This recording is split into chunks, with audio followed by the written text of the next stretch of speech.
নমস্কার, আমি তান্ত্রিক জ্যোতিষ মা জয়া বলছি। আপনারা এই দুটো ক্রিয়া করুন বাড়িতে বসে, দেখুন আপনাদের দেনা থেকে মুক্তি পাবেন এবং শত্রু থেকে মুক্তি পাবেন। এবং আপনার যে শত্রুরা আপনার পিঠ পেছনে যে হিংসা করছে এবং শত্রুতা করছে, আপনি ভালো থাকলে তাদের বেশি হিংসা হচ্ছে। আপনি কেন ভালো থাকবেন? আপনার ভালো থাকা তো দরকার নেই, তাতে তাদের কষ্ট হচ্ছে, মানে আলটিমেটলি আপনার ক্ষতি করার চেষ্টা করছে। আর আপনি দেনা থেকে আপনি বেরিয়ে আসতে পারছেন না, সেই দেনা থেকে আপনি কিভাবে বেরিয়ে আসবেন? একটা দেনা শোধ করতে গিয়ে আর একটা দেনায় পড়ে যাচ্ছেন। তো সেই দিক থেকে যদি আপনি মুক্তি পেতে চান বা শত্রুর হাত থেকেও যদি মুক্তি পেতে চান, অবশ্যই আপনি এই ক্রিয়াটি করতে পারেন।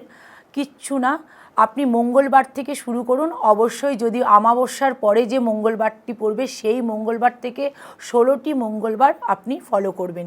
কি করবেন? কিচ্ছু না, আপনি মঙ্গলবার দিনটা অবশ্যই নিরামিষ খাবেন এবং সকালে স্নান টান করে, সেই পুরুষই হোক বা মেয়ে হোক, বা আপনি মন্দিরেও যদি যান তো খুবই ভালো। আর যদি মন্দিরে নাও যেতে পারেন, বাড়িতে হনুমানজি থাকলে সেখানেও করতে পারেন।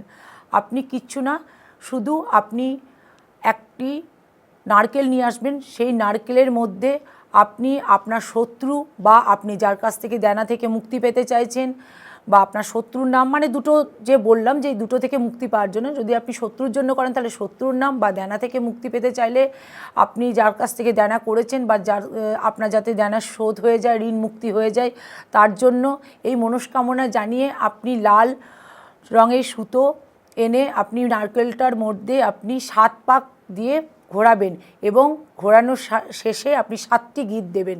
গিঁট দেওয়ার পরে সেই নারকেলটি আপনি আপনার বাড়িতে হোক বা মন্দিরে হোক দিয়ে আসবেন। আর তার সঙ্গে অবশ্যই আপনি তেলের প্রদীপ জ্বেলে আসবেন। এটি আপনি মোটামুটি 16টি ফলো করুন।